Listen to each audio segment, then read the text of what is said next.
Señal directa. Muchas gracias por continuar con nosotros. Bueno, vamos a platicar acerca de la crisis económica mundial que se nos ha dicho se avecina de manera definitiva y que difícilmente podría paliarse, sobre todo por la contingencia del COVID-19. Nosotros saludamos al doctor Antonio Ruiz Porras, coordinador del doctorado en Economía del Centro Universitario de Ciencias Económico-Administrativas, el CUSEA. Doctor, ¿cómo está? Muy buenas tardes. Buenas tardes a ti y a tu público. Pues muchas gracias, doctor, por tomarnos la llamada. ¿De qué nivel, de qué magnitud esta crisis económica mundial? Bueno, ¿de qué magnitud? Como estamos previendo las cosas, para México estamos ya olvidándonos definitivamente de la tasa de crecimiento del 1%. Ya estamos hablando básicamente de tasas de crecimiento negativo del 4% aproximadamente para final de año. Esto significa que nos cambia completamente el panorama que teníamos hace solamente un mes. Claro. Doctor, ¿cómo está? Le saluda Omar García. Yo quisiera preguntarle si se vincula el problema que estamos teniendo del conflicto que hay por el petróleo y, por otro lado, esta pandemia, como así ya lo ha declarado la Organización Mundial de la Salud.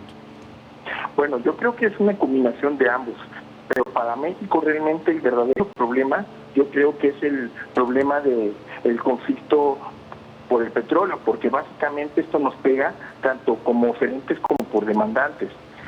Particularmente hay que recordar que el precio del petróleo ha tenido sus bajas más fuertes en la historia en las últimas semanas, y esto en la práctica significa que prácticamente el 30% de los ingresos de la federación que devienen por petróleo pues están amenazados, lo cual pues nos implica una reducción significativa del gasto en materia de becas, apoyos sociales, educación, salud. Entonces, si tenemos una reducción de gasto público en salud combinada con una crisis de coronavirus, pues definitivamente sí tenemos una situación muy difícil.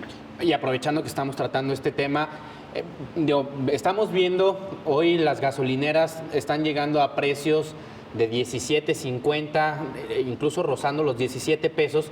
Doctor, sin embargo, como usted ya lo decía, somos todavía una economía petrolizada, ¿verdad? Claro, sí, es que somos petrolizadas, pero además somos una economía petrolizada que no produce gasolina, que eso también es algo que es bien importante recordar. En buena medida la gasolina en México se importa, no la producimos. En ese tenor, bueno, pareciera que de repente caemos en mucha confusión por el hecho de que el gobierno federal nos sigue hablando de que se produce cada vez mayor cantidad de barriles de petróleo, lo cual tendría que en automático referirnos que estamos en una mejor condición para enfrentar esta crisis o esta recesión que se avecina. Pero bueno, de repente vemos que por el contrario, pues estamos peor, doctor. Pues sí, lo que pasa es que en realidad aquí hay algo que es muy paradójico. Por una parte, ha estado decreciendo la cantidad de gasolina que se produce en el país. Por otra parte, tenemos con que el precio del petróleo ha caído, y de hecho las caídas de la producción han más que sobrepasado las variaciones positivas que pudieran haberse dado en estos últimos meses, lo cual significa, en términos prácticos, el déficit de Pemex, que ya de por sí el año pasado era bastante significativo, va a agravarse.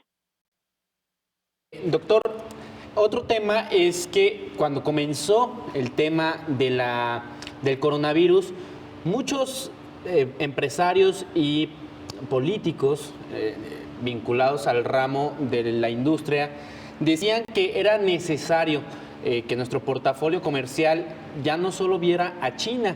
¿Usted está de acuerdo con esto?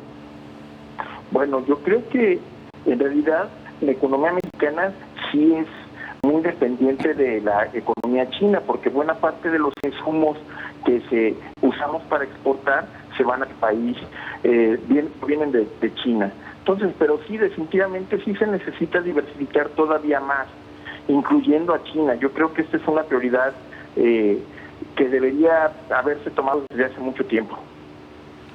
Doctor, hemos hablado mucho acerca de el daño que representa para una economía el que haya pues una cantidad importante de empleos informales. Lamentablemente en nuestro país, bueno, pues esta crisis que ya está a la puerta nos llega con cantidades importantísimas de informalidad, es decir, trabajadores que por lo mismo viven al día porque pues sacan adelante a la familia de lo que venden.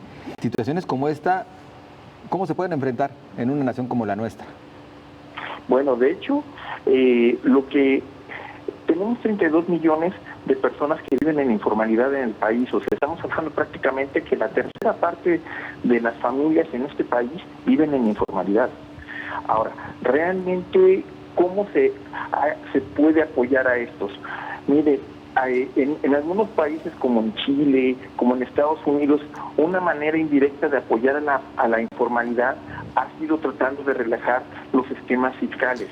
Yo creo que esto es algo que debería considerarse en México y además, claro, generar programas para ampliar la base contribuyente. ¿Esto qué significa en términos prácticos? Muy probablemente significa que será necesario, entre otras cosas, incrementar los impuestos al consumo, que aunque yo sé que es políticamente impopular, desde el punto de vista económico quizás sería la manera más sencilla para que ingresara esa gente a la economía formal. ¿De qué manera, doctor?